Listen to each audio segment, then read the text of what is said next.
المباني القديمة في بورسعيد إلى المباني الأثرية الممنوع هدمها أو ترميمها إلا بموافقة اللجنة القومية للتظلمات بالجهاز القومي للتنسيق الحضاري.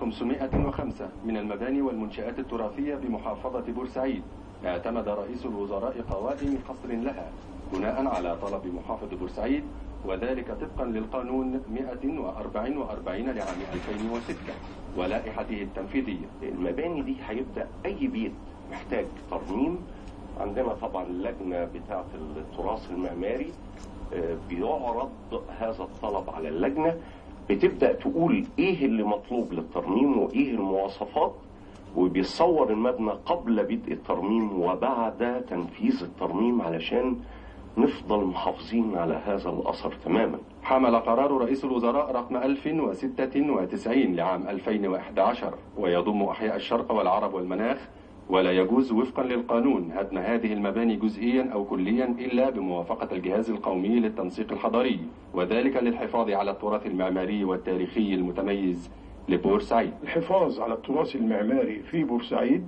من شأنه أن يؤدي ليس فقط إلى تنمية عمرانية وتنمية اقتصادية داخل مدينة بورسعيد، ولكن على مستوى مصر كلها. وقالت الدكتورة دليلة الكرداني أستاذ العمارة بجامعة القاهرة أن عمليات حصر المباني التراثية والتاريخية بتعاون من الأجهزة التنفيذية كانت تمثل عبئا كبيرا، ولكن الأوضاع تبدلت تماما عقب الثورة. بورسعيد تتميز بحاجات مش موجودة في مدن تانية على مستوى العالم ككل، زي ما قلنا المباني الخشبية اللي من كذا طابق وحيدة في العالم، زي فنار بورسعيد اللي هو أول مبنى بالخرسانة في العالم ككل، يعني ليه تاريخ هندسي وليه تاريخ يعتبر أثر مهم جدا. حاجات كتير جدا في بورسعيد قدرنا نحس إن بورسعيد لوحدها ليها حالة متكاملة. وأشارت رئيسة لجنة الحصر ببورسعيد أنه لا تنمية بدون الاعتراف بالماضي، ولا يستطيع أحد أن يلغي تاريخ شعب، وطالبت بتدعيم الهوية التاريخية لمصر في جميع المجالات ليبني عليها شباب اليوم